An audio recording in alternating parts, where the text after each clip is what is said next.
Ahora mismo, la pareja de Isabel Díaz Ayuso está imputada por haber falsificado facturas y haber defraudado a Hacienda con una serie de comisiones que se produjeron durante la pandemia. Claro, la pregunta es evidente, ¿no? ¿Hasta qué punto esto afecta a Isabel Díaz Ayuso? ¿Cuál es su responsabilidad? ¿Debe dimitir? ¿Acaso está en duda ahora mismo y en peligro su futuro, su trayectoria política? Pues eso es de lo que vamos a hablar hoy.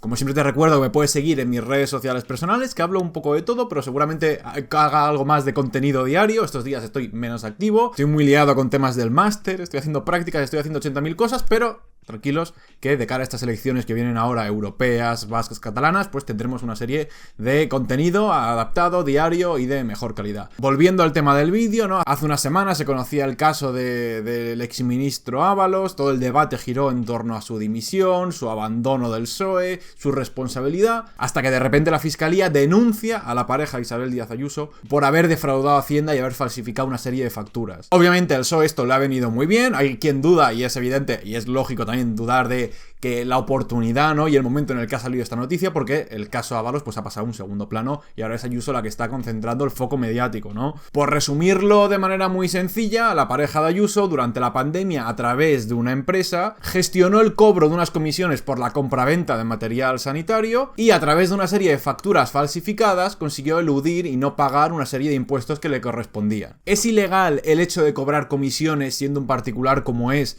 la pareja de Ayuso? No, no es ilegal. No es por eso por lo que se le está denunciando y por lo que está imputado. Lo que es ilegal es falsificar facturas y evitar pagar lo que te corresponde a Hacienda. Eso es por lo que está denunciado. ¿Y qué tiene que ver Ayuso entonces? ¿Por qué se pide su dimisión? Pues bien, aparte de ser la pareja de esta persona que está denunciada y que está imputada, la oposición ha denunciado que, bueno, que por ejemplo, después de haberse cometido estos hechos y estos delitos, presuntos delitos, la pareja de Ayuso y Ayuso están viviendo en una casa que presuntamente se compró con dinero defraudado. Entonces, bueno, se le achaca un poco el hecho de decir, oye, estás viviendo en una casa comprada con dinero a lo mejor fraudulento, y además hace unas semanas estuviste tú criticando y pidiendo la dimisión de Pedro Sánchez y de personas del PSOE por el caso Ábalos. Ahora mismo entonces sé coherente y dimite tú también, ¿no? Entonces ahora mismo Ayuso está un poco puesta en duda porque además de ser la pareja, pues vive en un piso que a lo mejor está comprado con ese dinero y fue incoherente o es a lo mejor hipócrita al pedir la dimisión de Ábalos y no dimitir ella cuando realmente es la pareja de esta persona. Claro, aquí hay diferentes debates y diferentes enfoques, ¿no? O sea, yo creo que todo el mundo está de acuerdo, independientemente de que seas del PP, del PSOE, de una izquierda o de derechas, yo creo que todo el mundo está de acuerdo con el hecho de que lucrarte y defraudar a Hacienda en un contexto en el que estás cobrando comisiones en medio de una pandemia por la compra y venta de material sanitario, yo creo que todo el mundo esto lo condena, lo rechaza y nadie está de acuerdo. Esto es evidente. Ya no el hecho de lucrarte con comisiones, porque a lo mejor en este caso es legal, pero encima hacerlo de manera ilícita y defraudar a Hacienda, yo creo que eso hay un consenso amplio y extendido. Entonces el debate ya no es sobre si está bien o está mal, porque todos coincidiremos en que no está bien y en que está mal. El tema es hasta qué punto es responsable y debe asumir responsabilidades su pareja, Isabel Díaz Ayuso. Obviamente y evidentemente desde el PSOE están pidiendo la dimisión de Isabel Díaz Ayuso y están intentando atribuirle hasta cierto punto responsabilidad en estos hechos. Sin embargo, no es una postura tan clara y hay incluso debate dentro de la propia izquierda, ¿no? El otro día o hace unas semanas salía Águeda Micó, la candidata de Compromís y la representante de Compromís en el Parlamento, diciendo que, bueno, que no podían de alguna manera culpabilizar a Ayuso por lo que había hecho su pareja, ¿no? Incluso dentro de la izquierda no había una posición consensuada y había algunas personas que decían, oye, pero es que realmente es su pareja, no es ella. Entonces, es un debate existente y no es un debate ficticio que nos estamos inventando aquí. Hay dudas de verdad. Obviamente desde el PP dicen que están intentando cargar contra la figura de Ayuso de manera injusta y que le están, digamos, acusando a ella de cosas que no han sido responsabilidad suya y cosas que han hecho su pareja. Obviamente, y esto lo sabemos todos, si hubiera sido y hubiera pasado a la inversa con el PSOE, desde el PP se hubiera intentado buscar la dimisión de ese candidato y se hubieran aplicado los mismos argumentos de manera inversa. Esto lo sabemos todos y es lógico, pero bueno, cada uno juega aquí un poco su teatrillo y su defensa. Esto es evidente. Y aquí lo que estaba reflexionando yo era sobre el tipo de responsabilidad, ¿no?, que se le puede pedir y que se le puede exigir a un representante político, ¿no? Porque aquí, digamos, hay varios tipos de responsabilidad, ¿no? Y digamos una sería la responsabilidad legal, ¿no? Es decir, si ahora de repente un juez dicta dictamina y determina que efectivamente Ayuso ha sido cómplice, ha participado o se ha aprovechado la pareja de Ayuso de la posición de Isabel Díaz Ayuso como representante político, pues a lo mejor sí que tiene una responsabilidad legal y por tanto sí que se le puede exigir y sí que seguramente deba exigirse su dimisión. Pero en este caso el debate es complicado porque no estamos hablando de una responsabilidad legal, por lo menos de momento. Estamos hablando a lo mejor de una responsabilidad, no sé si moral, no sé si ética, ¿no? Una responsabilidad por la que, aunque tú no hayas participado ni hayas cometido ese delito, a lo mejor por la posición que ocupas, por el hecho de ser tu pareja, por el hecho de haberte relacionado de alguna manera con ese dinero ilícito o con esa actividad ilícita, pues a lo mejor éticamente o moralmente debería estar bien que dimitieses, ¿no? Por una cuestión de transparencia, de honestidad o de bien quedar. Entonces, en muchos casos se le está exigiendo esa dimisión, pero por una cuestión más moral y ética, ¿no?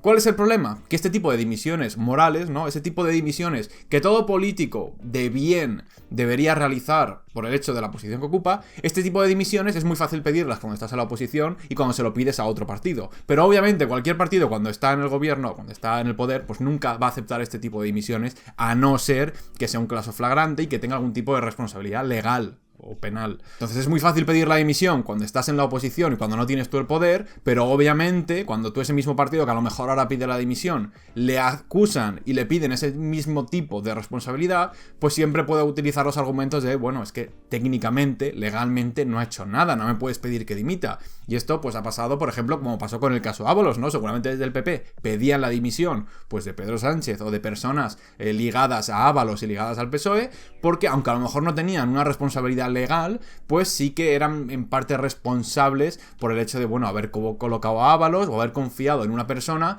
que ha demostrado ser partícipe de un entramado de un caso de corrupción. Entonces, claro, esta es la duda y este es el debate, ¿no? ¿Hasta qué punto ha de dimitir un político por una responsabilidad moral o ética? Porque todos estamos de acuerdo en que seguramente lo ideal y lo oportuno y lo pertinente sería que sí, que ya independientemente del partido, cuando ese tipo de casos te salpican tan de cerca, aunque no hayas sido tú responsable o partícipe, a lo mejor mucha gente está de acuerdo en que lo óptimo es dimitir. Ya no solo por respeto al partido, sino por respeto a la ciudadanía, por no generar dudas y por, yo qué sé, por un acto de transparencia, ¿no? Pero claro, esto es lo lógico, ¿no? No lo hace uno, no lo hace otro, y si no lo hacen ellos, no lo hago yo y no lo hace nadie. Eso es un poco el resumen y por qué al final ese tipo de dimisiones no se acaban produciendo. Sobre si debe dimitir Ayuso o no, sinceramente, alguno dirá, bueno, pues mójate, debe dimitir, no. A mí, sinceramente, me da un poco igual, honestamente. Si no dimite, no me parece tampoco un escándalo, porque no sería el primer político del PP, del PSOE o de otros partidos que por casos similares no asume esa responsabilidad ni ese compromiso de dimitir. Entonces, no me parece un escándalo. Que si lo hiciera y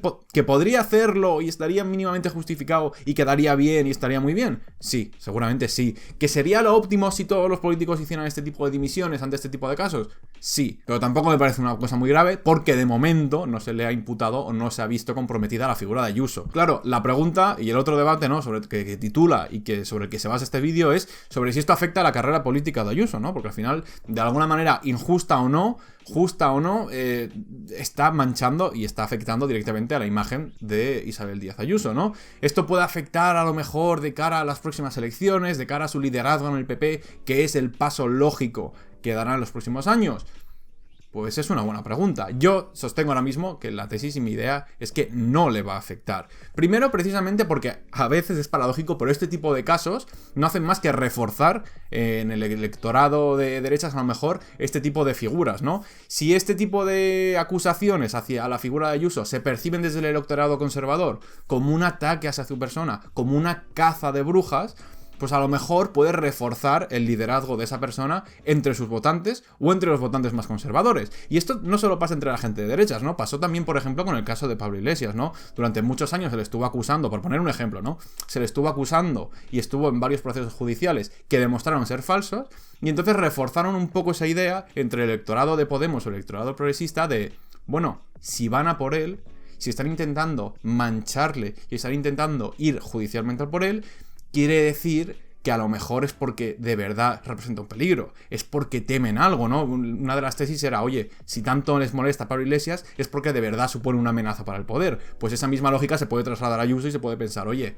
si desde la Fiscalía, si desde el PSOE están intentando cargar tanto contra Ayuso, es porque de verdad les representa una amenaza. Y ese tipo de lógicas pueden reafirmarte como líder. Y más cuando, por ejemplo, en el caso de Ayuso, ya hemos visto en algunos otros vídeos, cómo es una figura que gusta mucho y que cala mucho entre el votante más conservador. Es, digamos, una figura que resulta y que despierta mucho más interés entre el electorado de Vox que lo que hace actualmente Feijóo. Por tanto, no creo, honestamente, que a las personas que se ubican en un 8, un 9, un 10 en la escala izquierda-derecha, la gente más conservadora, pues no creo que le afecte mucho y que cambie mucho su opinión sobre Ayuso el hecho de que de repente le pida al PSOE o le pida a Sumar la dimisión. Tampoco creo que sea el fin de la carrera política de Isabel Díaz Ayuso, porque su verdadera carrera o su próxima carrera, que puede ser esa carrera por el liderazgo del partido y por su presentación a las elecciones generales, esa carrera aún no ha empezado. Por tanto, no puede acabar algo que aún no ha empezado. A lo mejor su puesto como presidente de la Comunidad de Madrid, pero bueno, eso es algo que ya tiene asentado y que nadie le va a poder arrebatar. Entonces, si me dices que este tipo de crisis o esta situación o estas noticias han salido dentro de 3 años, a 2 meses de las elecciones, cuando Isabel Díaz Ayuso es candidata a las elecciones generales y a la presidencia, pues a lo mejor sí que te digo, ostras, pues esto le puede afectar, pues es posible que haya truncado sus opciones, es posible que haya evitado y que haya empeorado su perspectiva, pero a 3 años de las próximas elecciones generales, a no ser que se adelanten, pues no creo que le vaya a afectar tan negativamente este tipo de casos, a no ser que acabe imputada y con responsabilidades legales. Este tipo de noticias en 3 años no se acuerda absolutamente nadie. Entonces, es por eso, y esto es muy interesante, ¿no? Cómo los partidos ahora mismo intentan no gastar las balas y no exponer a este tipo de personas, que seguramente van a ser, en el caso de Ayuso, el futuro del partido, cómo intentan no exponerlas y cómo, por ejemplo, ese intercambio entre Feijóo y Ayuso se va a intentar dilatar hasta que las elecciones sean inminentes, ¿no? Obviamente, Feijóo es una figura políticamente muerta y los resultados de las últimas elecciones ya los remataron. Entonces, obviamente desde el PP saben que con Feijóo no van a ningún lado, pero no van a poner a Ayuso ya y no van a efectuar ese reemplazo para que esté 3 años siendo la figura de Ayuso foco y centro de la opinión pública y de posibles crisis institucionales de corrupción, como puede ser este caso. Por tanto, en este sentido hay que darle un poco la razón al PP cuando no efectúan ese cambio y cuando tienen a Feijóo de manera, no sé si interina o temporal, hasta dentro de 2-3 años. Entonces, como conclusión, creo que queda Ayuso para el rato. No creo que esto le vaya a afectar a su carrera política. No creo que vaya a afectarle electoralmente negativamente. De hecho, es que puede incluso reforzar su liderazgo. Esto no quiere decir ni que yo esté de acuerdo, ni que no esté de acuerdo con que pase esto, con que dimita, con que no. Simplemente es como creo y como en base a otros casos previos, como hemos dicho, como por ejemplo el de caso de Pablo Iglesias, aun con todas las diferencias que hay entre ambos casos, cómo afecta al final y cómo la opinión pública acaba afectando a este tipo de líderes. Por tanto, simplemente era hacer esa reflexión al respecto, ¿no? También quiero saber un poco tu opinión en los comentarios, si crees que debería dimitir, si crees que no, cuál es a lo mejor el límite, ¿no? Esto es muy interesante y se debate siempre, y en cada partido el límite es un poco diferente, ¿no? ¿Cuál es el límite por el que un político debería dimitir? En el caso de Podemos, por ejemplo, en su momento se fijó en la imputación, ¿no? Oye, pues si te imputan, en base al código ético tienes que dimitir. A lo mejor hay otros partidos que dicen, bueno, es que estés imputado no quiere decir que estés condenado, que seas culpable firmemente, por tanto a lo mejor no debes dimitir. Eso es un debate también muy interesante que espero que en los comentarios a lo mejor se debata. Nos vemos en el próximo vídeo y adiós.